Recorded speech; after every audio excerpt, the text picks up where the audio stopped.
السلام عليكم الاخوان ورحمه الله وبركاته. المهم الاخوان، اليوم كاينه اخبار جيده على اللاعبين المنتخب الوطني المغربي وعلى اللاعبين المغاربه عامه. المهم عنده اول خبر على اللاعب بلال خنوس. تتوج اللاعب المنتخب المغربي المحترف في نادي جينك البلجيكي بجائزه افضل موهبه كرويه في بلجيكا.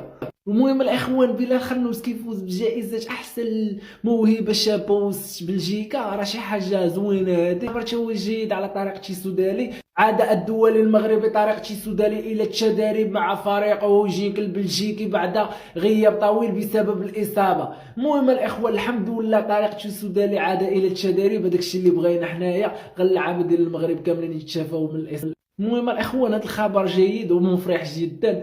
بخصوص ادم ماسينا الاخوان، راه باقي ما جاني على حتى شي خبر. المهم راه تياخذ غير التدريبات الفرديه، باقي ما خداش التدريبات مع الفريق حتى لحد الان. المهم الاخوان، الا كان شي خبر جديد راه نحطو لكم هنا. والاخبار الاخوان اللي عندنا على امين حارش راه هي زوينه شويه. المهم راه قريبا سيعود الى الملعب.